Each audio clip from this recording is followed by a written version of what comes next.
mind structuring our experience. So we're the ones that give the space around us its meaning, its shape, etc., and so on. And as far as Kant is concerned, everything then does have a particular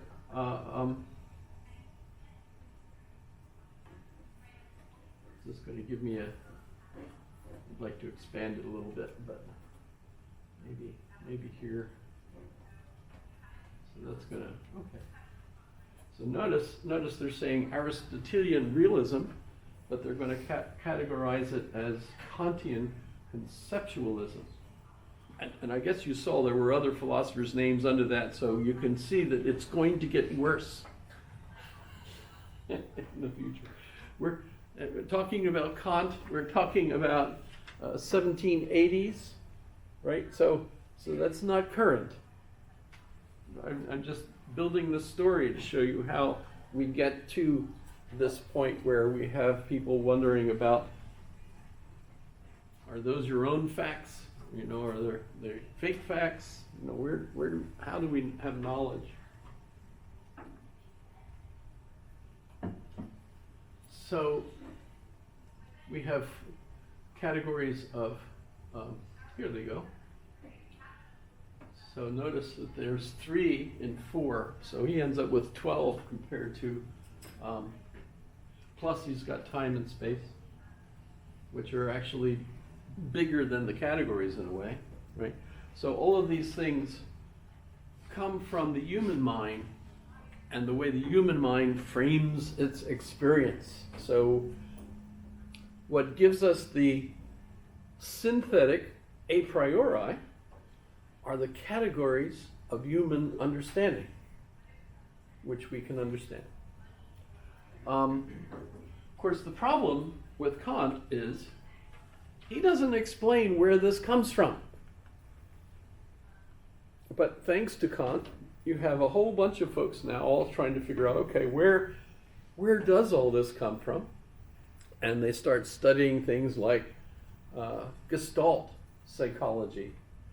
So have you ever heard of Gestalt psychology? Gestalt is an image. So you have so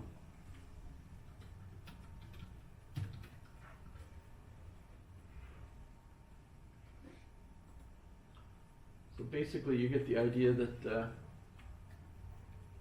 human mind, if you're a healthy, mentally well-functioning human, you will take patterns. When you see patterns, you will recognize a particular image in the pattern. Everyone kind of agrees that in many respects we do this today, that we see patterns. And they're dependent on your nature and your nurture, right? You know, so if you grow up in a particular cultural environment where you see lots of hamburger commercials, you see a hamburger or whatever. My funnest experience with this was when I first finished my master's and I was thinking, what am I going to do next? I hadn't thought about joining the Army yet. And I was thinking of going into the seminary. And so I applied to several seminaries. And in order to be admitted or allowed, the application, I had to convince the committee, the church committee, that I wasn't insane.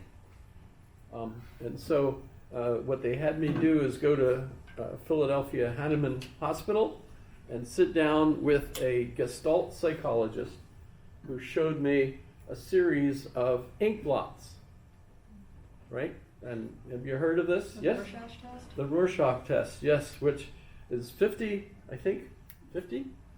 Well, in any case, they're just ink blots. Bilaterally symmetrical, right? Ink blots. And so he sat there and he showed me the ink blots and he kept a straight face. He wasn't going to let me know whether I was insane or sane, from my comments, right? I think today when you take the test, you probably are sitting there looking at a machine, and so there's no personal interaction that could mislead you one way or the other. But basically, you're looking at an ink blot which isn't anything. It's a stinking ink blot. It's not anything. But your job is to say what you see. And you know that the game is, well, if I see sane things, they'll think I'm sane. If I see crazy things like my mother killing my father with an axe, they might think that I'm insane. And I remember at one point, because this was back in the Trekkie Star Trek thing, and I thought, oh, that's Mr. Spock. And I thought, oh, that might make me crazy. So maybe I shouldn't, refer to Star Trek. That's a bat. That's a butterfly. That's another bat. Uh-oh, we're going to have trouble here. I'm actually going to have to be creative to come up with something new each time. But you've done things of this sort. How many of you have a radio in your... How many of you have a car?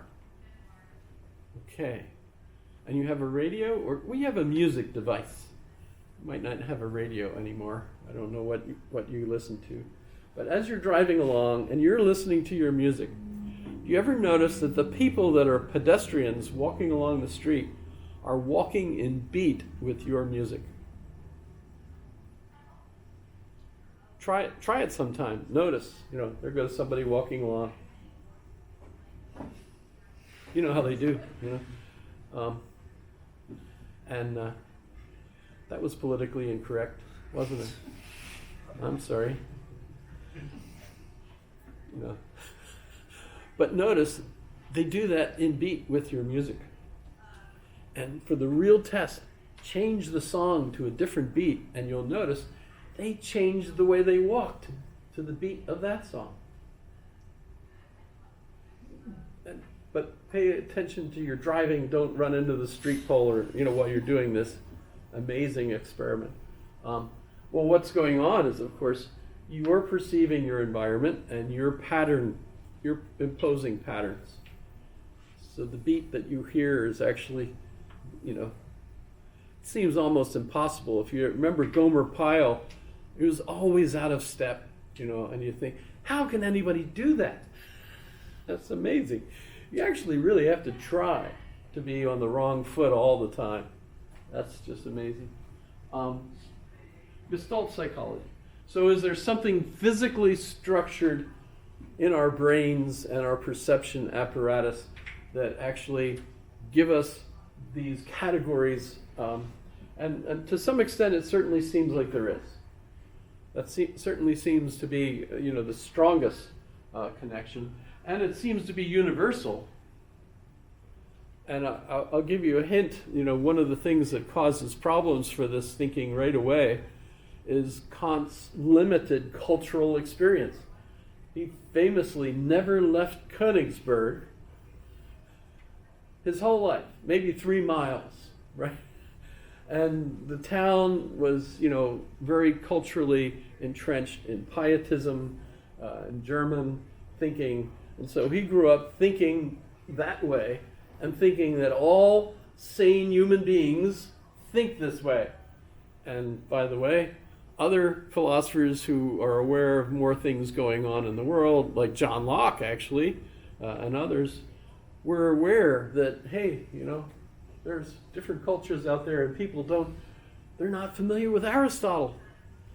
Early missionaries to China arrived and they were absolutely shocked. No one there had ever heard of Aristotle before. I'm like, how can you not know about Aristotle? Ding.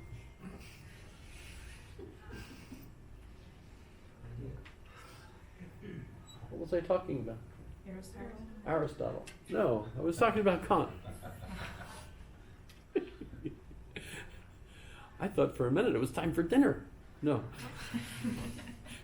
That's when you study dogs, to see if ding. Pavlov, yeah. Hilarious stuff, but it's true. You can train a dog. Of course, the funnest thing was the chickens in the box hitting the button and getting the seed.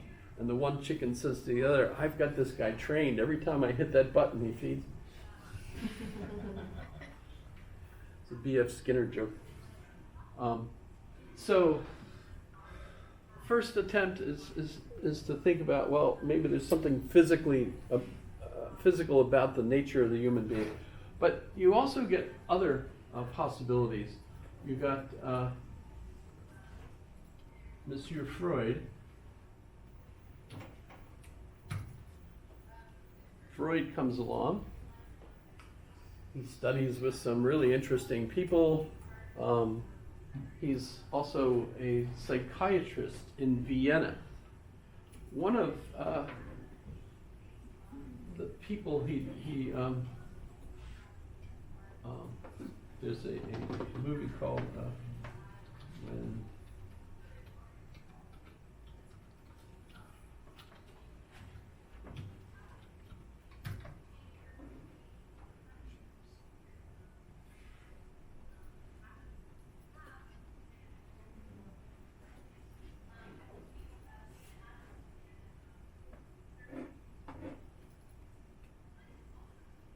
sorry about the intrusion into our thought process.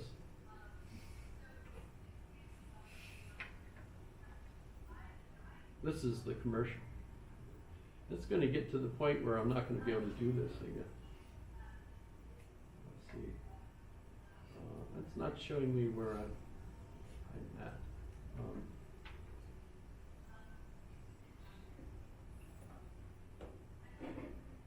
That's Ziggy. See, he's referring to him as Ziggy. Why are we not hearing any noise? Let's see. Reset.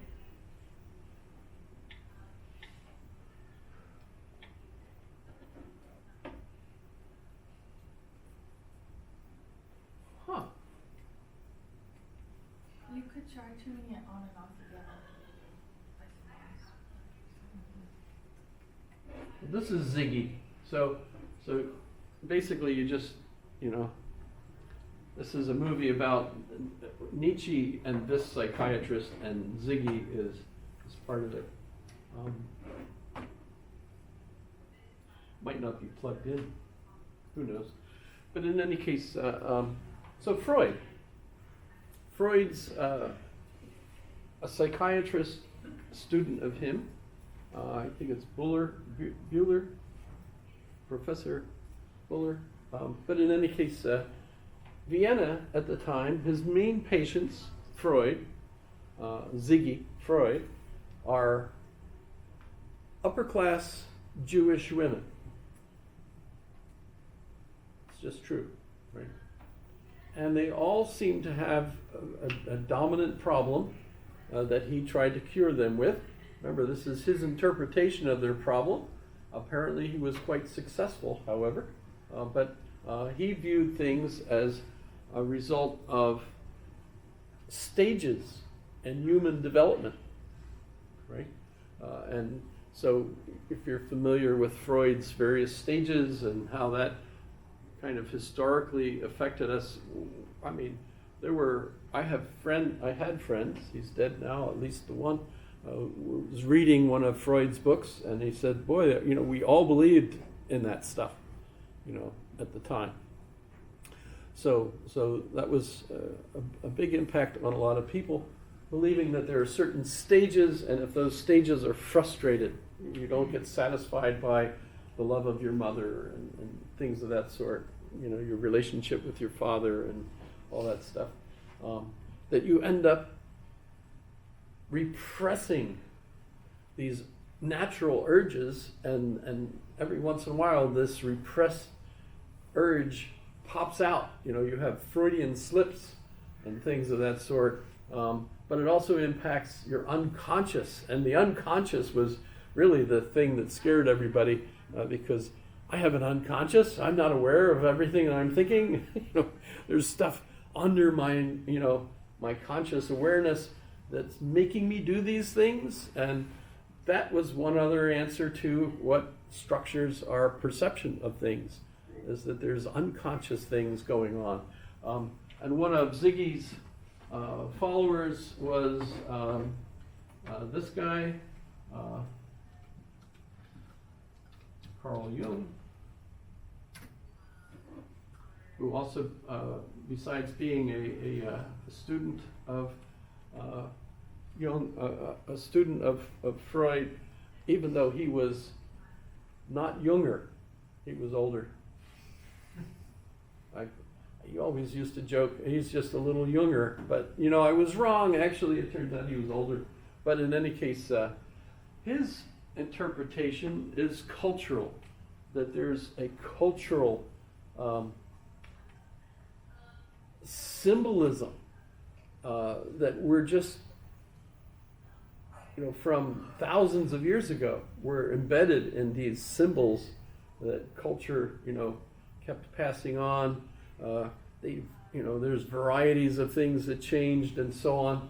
Yesterday I was watching a little TikTok or some kind of, I don't know, short film clip thing where this guy is saying hello to his favorite swan, and the swan is so fond of him because he raised it from a little chick, or whatever you call those things, baby swans.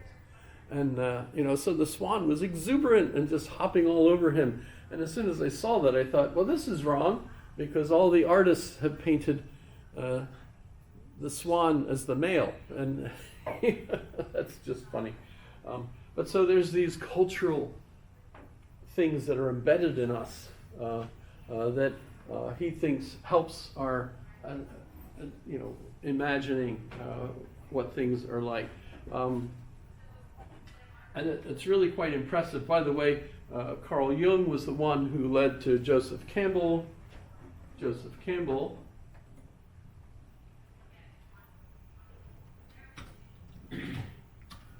oops.